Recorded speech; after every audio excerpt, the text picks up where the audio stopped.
Systematic Theology Lite? What's that? Like diet soda? Who likes that stuff, right? We're dealing with the difficult and sort of heady subject of systematic theology, and we're going to make recommendations about light versions of that. What I mean by systematic theology light for men is a type of systematic theology that's easily digestible for people who aren't pastors, people who aren't ministers, but who want to be, perhaps in the future, could be pursuing a vocation like that, or just really want to be an educated, so to speak, lay person who takes very seriously the things of God and wants to grow in their knowledge of God and their knowledge of themselves so that they could more practically and ably serve God. The idea of systematic theology light for men, when I think of men, I think of a man's calling to be the head of a home or the head really of a family. And when considering the best books for a man, I really can't think of better suggestions than books about God. For example, do you want to be a better husband? Do you want to be a better dad? Do you want to be a better Christian?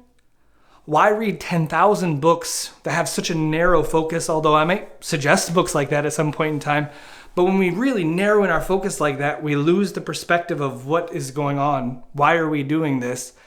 Who is God and who am I? Now, looking at those two questions, who is God and who am I, those will make you a better Christian man.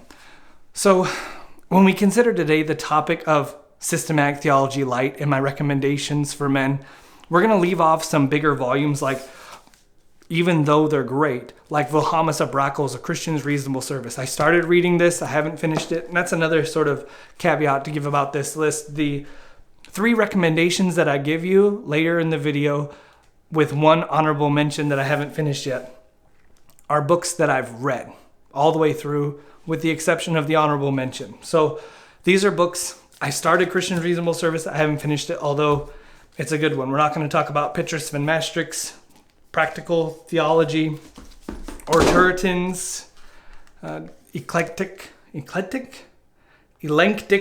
Theology, not Beaky's new volume. We're going to leave those off the list. Why? Because they're big, multi-volume sets. Even though those would be great, we're not going to actually mention those books. We're also going to leave off of the list some really popular Baptist offerings on this subject.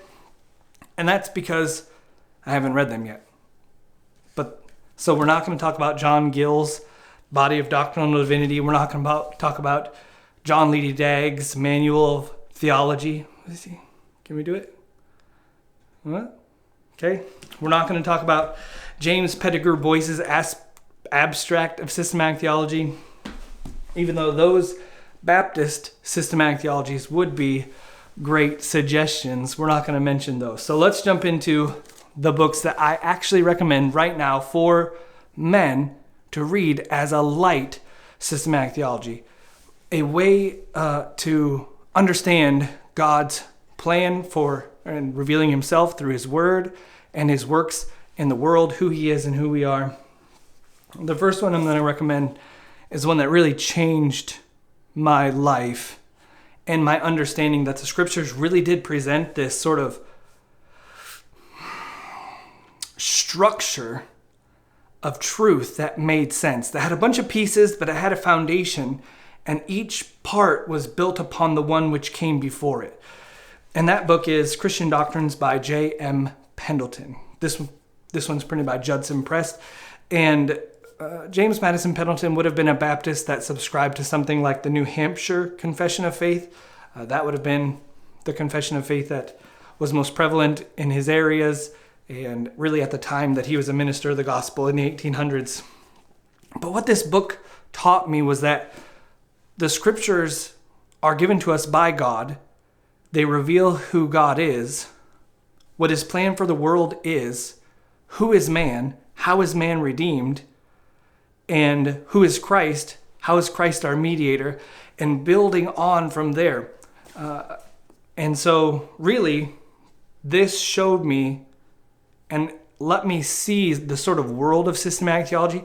Really, and I may make a video about this separately in the future about this particular book, but you're getting a sort of condensed version of it now, is James Madison Pendleton taught me that it all made sense, that everything made sense, that the scriptures weren't this sort of disjointed group of moral phrases and little tidbits to live your life on, but that they really did all make sense in this sort of structured way. And so for that, I'm grateful. I would commend this to you, Christian Doctrines. I'm not the only one who has had that experience with this book. I know of at least 2 other men who would say that this changed their life because it gave them that sort of exposure to systematic theology. One that's really popular amongst Reformed folks is Knowing God by J.I. Packer. It does pretty much the same thing that Christian Doctrine does. It's a light version of systematic theology, speaking of who God is and who we are. So this one, I read it through. You can see I've got notes in the back of it. I sort of was a little bit ambivalent towards it, lukewarm towards it. I don't know why, but the reason why I'm recommending it to you, and I can with clear conscience and with enthusiasm, is because so many people have told me that their experience, like I had with Christian Doctrines, they had with this book. So I'm glad to recommend it. If you haven't read a systematic theology, this is one that you should read. It just wasn't what I was expecting, and it's probably because I had the experience most people have with this book. Okay, so I'm happy to recommend either one of those to you. James Madison Pendleton was a Baptist, Packer was not, if that's significant to you.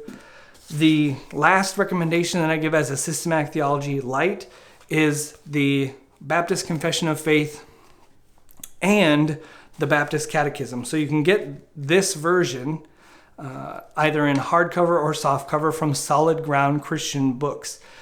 And the reason I'd recommend the Baptist Confession of Faith is because it does what I just spoke to you of, where it presents the truth in a very systematized way, where everything which comes after is built upon the things that came before. So chapter 1 is of the Holy Scriptures. Why? Because that's the way we get knowledge of God. Any knowledge that we have of the Christian faith comes to us by way of the Scriptures. So it's important right out the gate to establish what do we mean by, or what do we use as a standard to derive truth.